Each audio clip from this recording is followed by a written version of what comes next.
반갑습니다, 여러분. 여러분들의 한국사의 길잡이 최영국입니다. 자, 오늘부터 여러분들 일제시대에 들어가기 시작합니다. 그런데 일제시대는 우리 역사 중에서도 제일 아픈 부분이죠. 근데 만약에 어떤 기회가 저한테 주어졌습니다. 어떤 기회냐면 언어 한 부분만 딱 가르쳐야 된다. 근데 한 부분은 자랑스러운 부분, 또 한 부분은 아픈 부분. 이렇게 두 부분이 있을 때 언어 한 부분만 가르쳐야 된다라고 그러면 저는 뭐 서슴지 않습니다. 아픈 부분입니다. 왜? 자랑스러운 역사 가르치면 기분 좋죠. 그리고 자긍심도, 긍지도 무럭무럭 자라날 수 있겠죠. 하지만 저는 다시는 이 꼴을 당하지 않기 위해서 아픈 부분의 역사가 더 확실하게 배워야 된다고 생각을 합니다. 그리고 또 하나는 뭐가 되냐면 그 아팠던 힘들었던 것을 극복하는 과정 자체가 또 하나의 자긍심을 만들어줄 수 있다고 생각을 해요. 그래서 여러분들 이 아픈 부분 역사 정확하게 여러분들이 확실하게 알고 계셔야 됩니다. 한번 보죠. 자, 제일 먼저 나오는 부분은 여러분들 다른 게 아닙니다. 우리나라가 일본의 식민지가 되는 과정을 바로 말씀을 드릴 건데, 일본이 세고 우리나라가 약하다고 해서 우리가 무조건 일본의 식민지가 되는 건 아닙니다. 바로 뭐냐면 우리나라를 노리는 나라가 한 5개 국가 정도가 있어요. 이 5개 국가를 일본이 다 나머지 4개 국가를 다 제꼈다라는 얘기야. 그래서 바로 일본이 우리나라를 잡아먹을 수가 있었던 거죠. 그렇다면 우리나라를 놓고 경쟁했던 5개 국가는 어떻게 됐냐? 일단 첫 번째는 짱꼴라. 누굽니까? 청나라입니다. 그 다음에 두 번째 쪽발이 누굽니까? 일본입니다. 그 다음에 세 번째 로스케 누굽니까? 러시아예요. 이 세 나라는 진짜로 우리나라를 잡아먹으려고 했어. 그리고 나머지 두 나라 관심 있게 봤던 나라는 누구하고 누구냐면 영국하고 미국이죠. 그랬는데 이 중에서 제일 먼저 갈등을 벌이기 시작한 건 당연히 누구하고 누가 된다? 청하고 일본이 됩니다. 그러더니 결국 청과 일본 사이에 청일전쟁이 터지게 되죠. 청일전쟁이 터졌는데 청일전쟁은 1894년도에 터져갖고 1895년도까지 갑니다. 자, 그랬는데 이 전쟁에서 누가 승리합니까? 일본이 승리하고 쪽발이가 승리하고 짱꼴라가 패배하게 되죠. 그리고 나서 맺었던 조약이 바로 무슨 조약? 시모노세키 조약이에요. 자, 이 시모노세키 조약에서 청나라는 어떻게 됩니까? 조선에서 완전히 손을 떼겠다. 쳤으니까. 그 다음에 요동반도와 타이완을 전쟁 패전의 대가로 일본한테 넘겨주기로 했던 거야. 그런데 일본이 이걸 딱 챙겨놓는데 누가 막아버리죠? 여러분들 러시아가 중심이 돼갖고 삼국 간섭으로 이걸 막아버리죠. 삼국 간섭 여러분들 기억하실 겁니다. 그러다 보니까 막상 청일전쟁에서 일본이 이겼는데도 불구하고 일본은 우리나라에 대한 권리를 독점하지 못하고 또다시 경쟁체제로 빠져듭니다. 이번에 누구하고 누구야? 일본과 러시아가 되죠. 그러더니 두 나라도 결국 10년 만에 전쟁 터집니다. 그 전쟁이 바로 뭐가 되겠습니까? 러일 전쟁이 돼요. 러일 전쟁 몇 년도에 터져서 1904년도에 터져갖고 1905년도까지 갑니다.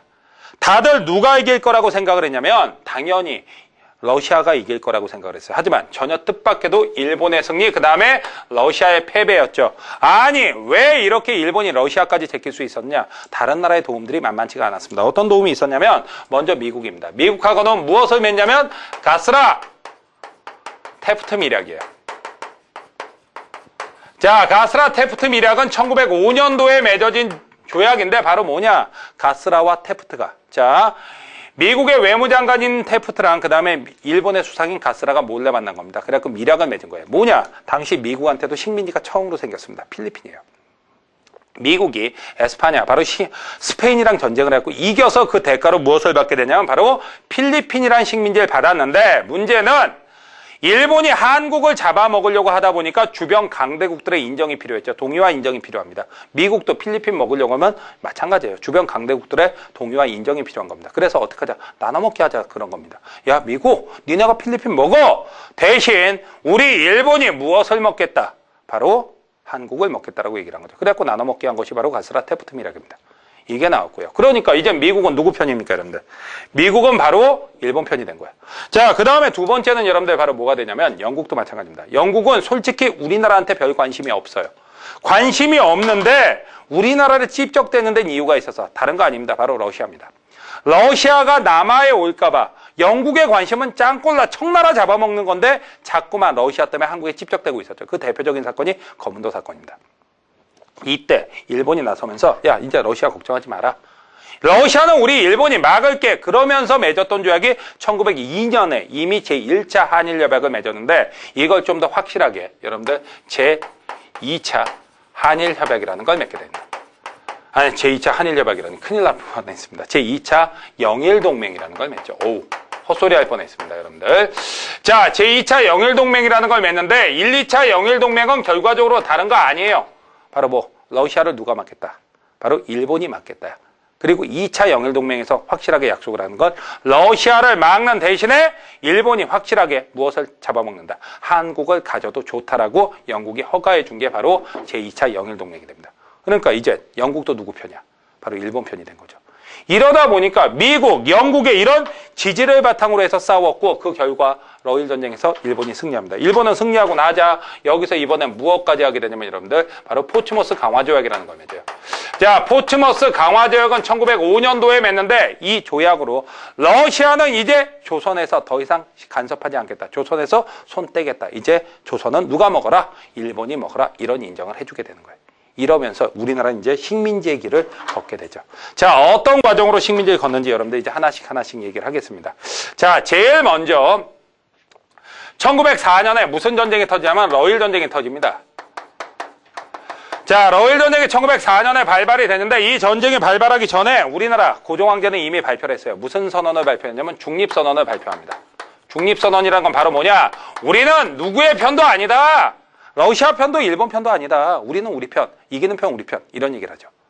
하지만 일본은요, 여러분들 어떻게 하느냐? 전쟁 터지자마자 일단 때려잡는 것부터 있습니다. 누구부터? 왕부터 잡아놓고 시작해요. 청일전쟁 때도 경복궁 점령하고 시작했죠. 마찬가지입니다. 이때도 마찬가지로 궁궐을 점령하고 누구부터 잡아놓고 시작합니까? 고종황제를 잡아놓고 시작을 하는 거예요. 고종황제를 잡아놨으니까 여러분들 무엇을 할 수 있다? 이제 우리나라를 협박할 수 있죠. 중립 지랄하지 마라. 중립은 없다. 이제 너희는 우리가 원하는 대로 해라 해갖고 맺게 한 것이 바로 한일의정서라는 거예요. 한일의정서는 1904년 전쟁 터지자마자입니다. 전쟁 터지자마자 도대체 무엇을 요구한 거냐? 다른 거 아니죠. 여러분들 어차피 러일 전쟁이란 전쟁은 한반도의 지배권을 놓고 싸우는 전쟁이야. 그렇기 때문에 일본이 요구한 건 다른 거 아닙니다. 한국 내 군사 요충지를 지네 멋대로 쓰겠다는 거예요.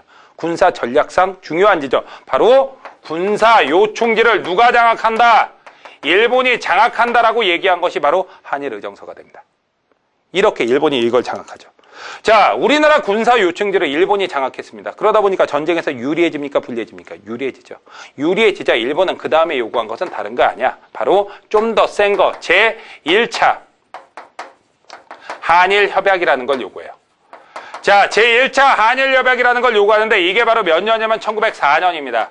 자, 제1차 한일협약에서 일본 놈들이 우리나라한테 요구했던 건 바로 뭐냐? 고문정치예요. 고문정치라는 건 뭐냐? 이제 고종 데려다가 어떻게 합니까? 전기로 막 지지고 그 다음에 거꾸로 매달아 고춧가루 물 집어넣고 이런 거 하는 겁니까? 그거 아니죠. 고문이라는 사람들은 바로 우리나라 정치에 어떤 충고를 해줄 사람들을 얘기하는 거야. 근데 이걸 누가 추천하냐? 일본 놈들이 추천합니다. 그래갖고 들어온 놈이 바로 누구였냐면 첫 번째로 재정고문이 들어오는데 재정고문으로 들어온 놈이 바로 메가타입니다. 메가타 알아 몰라? 알죠? 이때 들어와서 무엇을 하게 됩니까? 1905년부터 화폐정리 사업하죠. 그 다음이 외교고문으로 들어온 놈은 바로 누구였냐면 미국 놈 스티븐스였어요. 이 놈은 일본의 돈을 받고 들어와갖고는 우리나라에서 일하는 척 하더니 나중에 을사조약 이후에 어디로 갔냐? 미국으로 돌아갑니다. 돌아가갖고 1908년에 돌아다니면서 이상한 소리 하고 다녀요. 자, 을사조약이라는 것은 일본을 위해서 맺어진 것이 아니라 바로 누구? 약한 한국을 위해서 일본이 한국을 보호하기 위해서 맺은 것이다. 이런 헛소리 하고 다닙니다. 그러다 보니까 누가 돌아버립니까, 여러분들? 우리나라 동포들 열받겠어요, 안 받겠어요? 열받죠. 그래서 1908년 샌프란시스코에서 누가 전명훈, 장윤환 의사가 어떻게 합니까? 권총하고 무엇으로? 쇠망치로 패서 죽여버립니다. 이런 새끼는 그렇게 뒤져서 싸요. 알겠습니까, 여러분들? 같이 좀 기억을 해두십시오. 자, 그러더니 1차 한일협약 다음엔 당연히 몇 차가 나오겠습니까, 여러분들? 제2차. 앞으로 제 수업을 들으신 분들 중에서 1차 한일협약 다음에 2차 한일협약이라고 얘기하면 저 많이 서운해할 겁니다. 아시겠어요? 여러분들 바로 뭐가 되느냐? 자, 이거 들어갑니다. 가스라 테프트미랴 제2차 영일동맹 들어갑니다. 그 다음에 무엇도 여기 들어가냐? 포츠모스 강화조약도 여기에 들어가요. 여러분들 포츠모스 강화조약이 맺어졌다는 얘기는 언제 시작한? 1904년에 시작한 러일 전쟁이 어디서 끝났다? 여러분들 여기서 끝났다라는